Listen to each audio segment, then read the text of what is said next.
Technical சமாச்சாரம் சினிமாவில் விஷயம் கற்றுக்கிறதுக்கு 2 நாள் போதுங்க. அதுதான் உண்மை.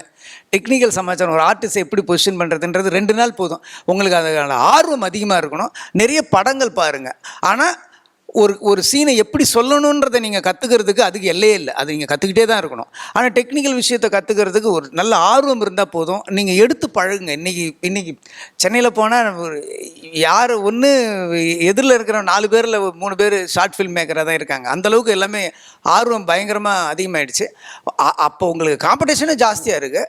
நீ எடுத்து பழகுங்க. எடுத்து பழகுங்க. நிறைய படங்கள் பாருங்கள். நிறைய புக்ஸ் படிங்க. நிறைய படங்கள் வேர்ல்டு கிளாசிக் ஃபில்மை வந்து சைலண்ட் பண்ணி பாருங்கள். அவங்க எப்படி ஷார்ட் பிரிச்சிருக்காங்கன்னு உங்களுக்கு தெரியும். சவுண்டில் உங்களை ஏமாத்திடும். சைலண்ட் பண்ணி பார்த்தீங்கன்னா, சைலண்ட் பண்ணி ஒரு படத்தை ஃபுல்லாக பார்த்துட்டு சைலண்ட் பண்ணி பாருங்கள் எப்படி பண்ணியிருக்காங்க. இப்போ காட்ஃபாதர்ன்ற படத்தை பார்த்தீங்கன்னா அவங்க சவுண்டில் எவ்வளோ விளையாடிருக்காங்கன்னு உங்களுக்கு தெரியும். ஒரே சீன் தான் இருக்கும். அந்த சீனை சவுண்டோடு பார்க்கும்போது அது என்ன இம்பேக்ட் கொடுக்குது அப்படின்னு. ஒரு முக்கியமான ஃபோன் வரும். அவன் எடுத்து பேசும்போது கையில் இருக்கிற குழந்தை கத்தும், வீர்னு கத்தும். நம்ம வந்து அது சினிமா தானே, அந்த குழந்தைய கத்த வச்சுருப்பாங்க இந்த இல்லையா, அப்படி தானே கத்த வச்சு தானே எடுத்துருக்கணும். அப்போ நமக்கு வந்து ஏதோ முக்கியமாக பேசிகிட்டு இருக்கான், இப்போ போய் குழந்தை கத்துதேடா, அந்த குழந்தை யாராவது வாங்குங்கடா அப்படின்னு. அப்போ உங்களுக்கு ஒரு அட்டென்ஷன் வருது பார்த்தீங்களா. அதை இன்னும் உத்து பார்ப்பீங்க.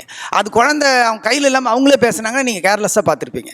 அது குழந்தை ஒன்று கத்திக்கிட்டே இருக்குன்னும் போது என்னடா இது ஏதோ பேசுகிறா, குழந்தை வேற கத்திக்கிட்டு இருக்காடா அப்படின்னு உங்களுக்கு உத்து பார்க்கணுன்னு இருக்கும். ஸோ அந்த மாதிரி விஷயங்களில் சவுண்டு இல்லாமல் சவுண்டோட 2க்கு என்ன வித்தியாசம். நிறைய கற்றுக்கிட்டே இருந்தீங்கன்னு வச்சுக்கோங்க. நீங்கள் கற்றுக்கிறதுக்கு கொட்டி கிடக்கு.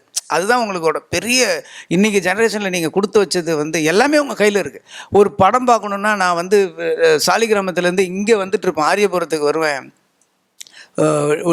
டிவிடி ஏதோ ரெண்ட் எடுக்கணும்னா சொல்லி. ஸோ அப்போ அன்றைக்கி டைமுக்கு அது 500 ருபீஸு.